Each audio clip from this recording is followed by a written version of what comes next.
இந்த ராவணன் வந்து உண்மையிலே பார்க்கறதுக்கு சைக்கோ தான் அப்படிங்கிறது பார்த்தீங்கன்னா, இப்ப தான் வந்து காமிக்கவே போறாங்க. ஏன்னா, நம்ம ஜனனிய தேடி, அதுக்கப்புறம் நம்ம சக்தி விகிவ தேடி பார்த்தீங்கன்னா, நம்ம ராவணன் வந்து புறப்பட ஆரம்பிச்சுட்டாரு. இதுக்கப்புறமும் மத்தவங்கள நம்புறது வேஸ்ட். ஏன்னா, லக்ஷ்மண் கிட்ட பார்த்தீங்கன்னா, ஆளுகள வர வச்சு எல்லாத்தையுமே பண்ண சொல்லியிருப்பாரு. ஆனா, அவங்களுமே வந்து இன்னும் வரைக்கும் சக்தி, விகிவ 2 பேரையுமே தேடுன்னு தேடிட்டு மட்டும் தான் இருக்காங்களே தவிர, இன்ன வரைக்கும் கண்டுபிடிச்ச மாதிரியே இல்ல. ஸோ, இதனால ரொம்பவே கோவப்பட்ட நம்ம ராவணன், இவங்களெல்லாம் நம்புறது வேஸ்ட். நம்மளே களத்துல இறங்குனா மட்டும் தான் சரிப்பட்டு வரும் அப்படின்னு நினைச்சு, கதிரோட ஃபங்ஷன் முடிச்ச கையோடையே நம்ம ராவணன் பார்த்தீங்கன்னா கிளம்பிறாரு. ஸோ, நம்ம சக்தி விகேவை எங்க வச்சிருக்காரோ, அதே மலைக்கு பார்த்தீங்கன்னா, நம்ம ராவணன் இப்போ ஜீப்ல வந்து கிளம்பிறாரு. போற வழியிலேயே வந்து நம்ம லக்ஷ்மண் வந்து ஃபோன் பண்றாரு. ஸோ, இந்த மாதிரி வந்து அந்த ஜனனி வந்து தப்பிச்சிட்டா தம்பி அப்படிங்கிற மாதிரி சொல்ல, இதை கேட்ட நம்ம ராவணனுக்கு கோபம் பயங்கரமா வருது. என்ன சொல்றீங்க லக்ஷ்மண், எப்படி அவ தப்பிச்சா அப்படின்னு சொல்ல, தெரியல தம்பி, ஆனா நீங்க சொன்ன உடனே வந்து நம்ம ஆளுக வீட்டுக்குள்ள போய் அந்த ஜனனியை தூக்குறதுக்காக பார்த்தாங்க. ஆனா வீட்டுக்குள்ள போய் பார்த்தா ஆள் யாருமே வந்து இல்ல. ஆனா ஏதோ ஒரு வழியில அவ தப்பிச்சுட்டு போயிட்டா போல இருக்கு அப்படிங்கிற மாதிரி சொல்றாங்க. என்ன லக்ஷ்மண் சொல்றீங்க, இதை சொல்றதுக்கா நீங்க எனக்கு ஃபோன் பண்ணீங்க? இப்படி பேசுறதுக்கு உங்களுக்கே வந்து வெக்கமா இல்ல?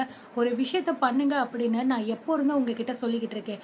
நீங்களும் சரி, நீங்க அனுப்பி வச்ச அந்த தடிமாடுகளும் சரி, ஒண்ணுமே பண்றதுக்கு லாய்க்கே கிடையாது. ஆனா ஒவ்வொரு தடவையும் அந்த ஜனனி தப்பிச்சிட்டா இந்த வார்த்தையை தவிர வேறு எதுவுமே பண்ண மாட்டேங்கிறீங்க.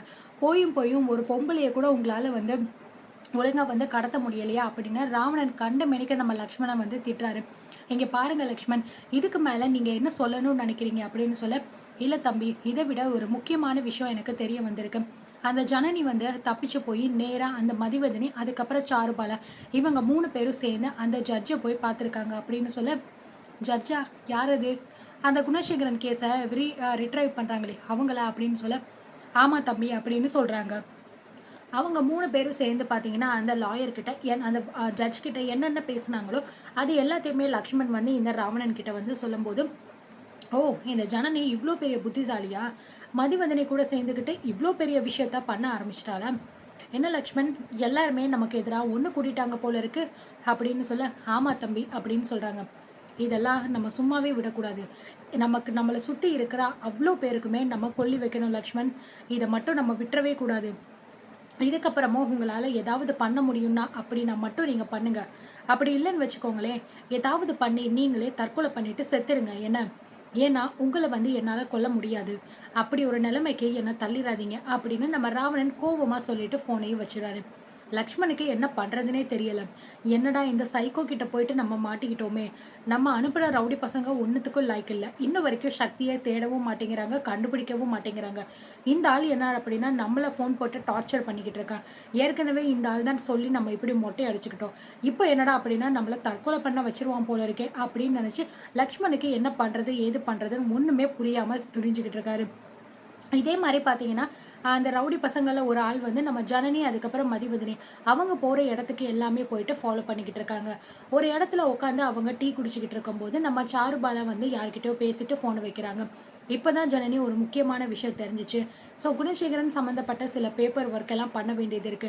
அதனால அந்த விஷயத்த நான் பார்த்துக்கிறேன். நீங்க எத பத்தியும் நினைச்சு இப்போதைக்கு கவலைப்பட வேண்டாம். முதல்ல அந்த விகேவ எப்படி நம்ம இங்க கூட்டிட்டு வரப்போறோம், அத மட்டும் நம்ம பார்த்துக்கிட்டாலே போதும் அப்படின்னு சாருபாலா சொல்ல, ஸோ அந்த நேரம் பார்த்து நம்ம ஜனனிக்கு ஏதோ ஒரு வாய்ஸ் மெசேஜ் வருது. ஸோ அந்த வாய்ஸ் மெசேஜ் பார்த்தீங்க அப்படின்னா, இந்த மாதிரி வந்து ஏதோ ஒரு இதுலேருந்து எனக்கு லிங்க் ஆகி வந்திருக்கும் போல இருக்கு அப்படின்னு சொல்லிட்டு அந்த ஆடியோவ ப்ளே பண்ணி கேட்கும்போது, இந்த மாதிரி நான் வந்து ராமேஸ்வரத்துலேருந்து கண்ணதாசன் வந்து பேசுகிறேன். ஆதி குணசேகரன் பார்த்தீங்கன்னா, ஏதோ ஒரு முக்கியமான ரகசியத்தை நீங்கள் தெரிஞ்சுக்கணும்னு நினைக்கிறீங்கல்ல, நீங்கள் உடனே புறப்பட்டு ராமேஸ்வரத்துக்கு வாங்க. ரொம்பவே அவசரம் அப்படிங்கிற மாதிரி சொல்லிடுறாங்க. இதை கேட்டு நம்ம ஜனனிக்கு பயங்கரமான ஷாக். ஸோ மதிவதனி யார் ஜனனி இது அப்படிங்கிற மாதிரி கேட்க, ஏற்கனவே ராமேஸ்வரத்துக்கு சக்தி வந்து ஆதி குணசேகரன் பத்தின விஷயத்த கேட்கறதுக்காக போயிருக்காரு. அப்போ இவர் தான் வந்து எங்களுக்கு உதவி பண்ணாரு. அதே ஆள் தான் இப்போ வந்து எனக்கு வாய்ஸ் போட்டிருக்காரு அப்படிங்கிற மாதிரி சொல்ல, ஸோ உடனே இந்த விஷயத்த நம்ம சும்மா விட முடியாது மேம். நான் இப்போவே கிளம்பி ராமேஸ்வரத்துக்கு போய் அந்த கண்ணதாசன் அப்படிங்கிறவ பார்க்குறேன். கண்டிப்பாக ஆதி குணசேகரன் பார்த்தீங்கன்னா ஏதோ ஒரு முக்கியமான ரகசியம் அவர்கிட்ட இருக்கு. அந்த விஷயத்த நான் தெரிஞ்சுக்கணும் அப்படின்னு சொல்ல, சரி வாங்க நம்ம உடனே கிளம்பலாம் அப்படின்னு சாருபாலா சொல்ல, இல்லை மேம் வேண்டாம், நான் மட்டுமே போயிட்டு வரேன் அப்படின்னு ஜனனி சொல்கிறாங்க. சாருபாலா இதை கேட்டுட்டு, "என்ன சொல்றீங்க ஜனனி? நீங்க மட்டும் தனியாவா? இங்க பாருங்க, இப்போ இருக்கிற சிச்சுவேஷன்ல நீங்க தனியா போறது அப்படிங்கிறது ரொம்பவே ரிஸ்க். ஏற்கனவே ராவணன் உன்னை வந்து டார்கெட் பண்ணியிருக்கான். எப்படா உன்னை வந்து கொலை பண்ணலாம் அப்படிங்கிற மாரி அவன் சுத்திக்கிட்டு இருக்கான். இப்படி இருக்கிற நேரத்துல நீங்க தனியா போறது சரிப்பட்டு வராது. நாங்களும் உங்க கூட வரோம்" அப்படின்னு சொல்ல, "இல்ல மேம். நான் மட்டுமே தனியா போய்க்கிறேன். ஏன்னா, இப்போ இங்கேருந்து நீங்க மத்த விஷயங்கள் எல்லாத்தையுமே வந்து பார்த்துக்கோங்க. நான் தனியா போனா தான் சீக்கிரமா இந்த விஷயத்த கண்டுபிடிச்சுட்டு வர முடியும். நீங்க என்ன பத்தி நெனச்சு ஒண்ணும் வருத்தப்படாதீங்க. அதெல்லாம் நான் பார்த்து போயிருவேன்" அப்படின்னு சொல்ல, இந்த விஷயத்த பின்னாடி உட்காந்துக்கிட்டு இருக்கிற அந்த ஆளுமே கேட்டுக்கிட்டு இருக்க. உடனே பார்த்தீங்கன்னா, நம்ம ஜனனியும் வந்து கிளம்புறேன் அப்படின்னு சொல்றாங்க. இந்த விஷயத்த நம்ம லக்ஷ்மணுக்கு ஃபோன் பண்ணி அந்த ஆள் சொல்லிடுறான். இந்த மாரி ஜனனிக்கு யாரோ ஒரு கண்ணதாசன் அப்படிங்கிறவன் வாய்ஸ் மெசேஜ் போட்டான். ஸோ அதனால அந்த ஆள தேடி நம்ம ஜனனி வந்து ராமேஸ்வரத்துக்கு வந்து போறா போல இருக்கு அப்படிங்கிற மாரி சொல்ல, இது ரொம்ப முக்கியமான விஷயம். உடனடியா நம்ம இந்த விஷயத்த வந்து ராவணன் சார் கிட்ட சொல்லணும் அப்படின்னு நம்ம லக்ஷ்மண் வந்து ராவணனுக்கு ஃபோன் பண்ண, "என்ன லக்ஷ்மண், எதுக்கு இப்போ ஃபோன் பண்ணீங்க?" அப்படின்னு சொல்ல, "தம்பி, இன்னொரு முக்கியமான விஷயம் நமக்கு கிடைச்சிருக்கு. அந்த ஜனனி இப்போ ராமேஸ்வரத்துக்கு போறாளா?" அப்படின்னு சொல்ல, "என்னது ராமேஸ்வரத்துக்கா? எதுக்கு? அங்க என்ன இருக்கு?" அப்படின்னு கேட்க, "ஏதோ ஒரு முக்கியமான ஒரு ஆள் கண்ணதாசன் அப்படின்னு அந்த ஆளு ஆதிகுணசேகரன் பத்தின ரகசியம் என்கிட்ட இருக்கு. அவசரமா உங்ககிட்ட அதை பத்தி நான் சொல்லணும். நீங்க தெரிஞ்சுக்கணும்னா கிளம்பி வாங்க" அப்படின்னு வாய்ஸ் போட்டிருக்கானா. இதை கேட்ட நம்ம ஜனனி உடனே கிளம்பி ராமேஸ்வரத்துக்கு போய்கிட்டு இருக்காளாம் அப்படின்னு சொல்ல, "சூப்பர் லக்ஷ்மண், சூப்பர். ரொம்பவே நல்ல விஷயத்த வந்து பண்ணியிருக்கீங்க. உடனே நானும் கிளம்பி ராமேஸ்வரத்துக்கு போறேன்" அப்படின்னு சொல்ல, "இல்ல தம்பி, நீங்க ராமேஸ்வரத்துக்கு போய் என்ன பண்ண போறீங்க?" அப்படின்னு சொல்ல, ஏற்கனவே நம்ம ராவணன் ராமேஸ்வரத்துல தான் இருந்திருப்பாரு. ஸோ ராவணனோட அம்மாவை பார்த்தீங்கன்னா, குணசேகரன் வந்து குத்தி கொன்னதே வந்து அந்த இடத்துல தான். ஸோ இத பத்தின விஷயத்த கூட அந்த கண்ணதாசன் அப்படிங்கிறவரு சொல்றதுக்காக தான் ஜனனிய கூப்ட்டுருப்பாரோ என்னமோ! இதுக்காக நம்ம ஜனனி வேகமா கிளம்பி வந்து போறாங்க. சக்திக்கு கால் பண்ணி இந்த விஷயத்த சொல்லலாம் அப்படின்னு பார்த்தா, சக்திக்கு கால் வந்து போமாட்டேங்குது. சரி, நம்ம அப்புறமா சொல்லிக்கலாம் அப்படின்னு பார்த்தீங்கன்னா, அமைதியா வந்து இருந்துடுறாரு. இந்த பக்கம் வீட்ல இருக்கிறவங்க வந்து ஆதி குணசேகரன் சொன்னத நெனச்சு ஒரு பக்கம் கன்ஃப்யூஷன்ல இருக்க, இன்னொரு பக்கம் ஜனனிய வந்து காணோமே! அவர் ஃபோனும் ரீச் ஆக மாட்டேங்குது. ஒரு வேள அவருக்கு வேற ஏதாவது ஆபத்து வந்திருக்குமோ! அப்படின்னு நெனச்சு ரொம்பவே குழப்பத்துல உட்கார்ந்துகிட்டு இருக்காங்க. ஸோ இந்த மாரி சிச்சுவேஷன் இப்போ குடும்பத்துக்குள்ள போய்க்கிட்டு இருக்கு. விகேவ வந்து பார்த்தீங்கன்னா, நம்ம சக்தி எவ்வளோதான் பாதுகாப்பா வச்சுக்கிட்டு இருந்தாலும், ஒரு கட்டத்தில விகேவ ராவணனோட ஆட்கள் வந்து கடத்திடுறாங்க. இந்த ட்விஸ்ட்ட யாருமே எதிர்பார்க்க மாட்டாங்க. ஸோ ஆரம்பத்தில சொன்ன மாதிரி தாங்க, சக்தி உண்மையிலேயே வந்து ஒரு வேஸ்ட் பீஸுங்க. ஸோ பண்றது எல்லாமே கரெக்ட்டா பண்ணுவாரு. ஆனா ஃபைனலா சொதப்பி விட்டுருவாரு. இதுதான் இப்பயுமே வந்து இந்த சீரியல்ல நடந்திருக்கு. ஸோ ராவணனோட ஆட்கள் பார்த்தீங்கன்னா, ஒட்டுமொத்தமா எல்லா இடத்துலயுமே தேட ஆரம்பிச்சு, ஒரு வழியா நம்ம விகே இருக்கிற இடத்த அவங்க கண்டுபிடிச்சுருவாங்க. ஸோ விகேவ பார்த்த உடனே பார்த்தீங்க அப்படின்னா, "டேய், நம்ம தேடி வந்த ஆளு இவன் தான்டா. இவன தான்டா நம்ம வந்து போட்டு தள்ளணும்னு சொல்லி ராவணன் சார் சொன்னாரு. உடனே இவன தூக்குங்கடா" அப்படின்னு சொல்லிட்டு பார்த்தீங்கன்னா, அந்த விகேவ தூக்கி கார்ல போட, அந்த நேரம் பார்த்து சக்தி அங்க இருந்திருக்க மாட்டா. ஸோ சக்தி வந்து விகேவ இந்த மாரி தூக்கிட்டு போன விஷயத்த பார்த்த நம்ம சக்தி, உடனே அந்த கார் பின்னாடி வேகமா வந்து ஓடி வருவாங்க. ஆனா, அந்த ரவுடி பசங்க சக்தி ஓடி வர்றத பார்க்காம வேகமா விகேவ மட்டும் தூக்கிட்டு போயிருவாங்க.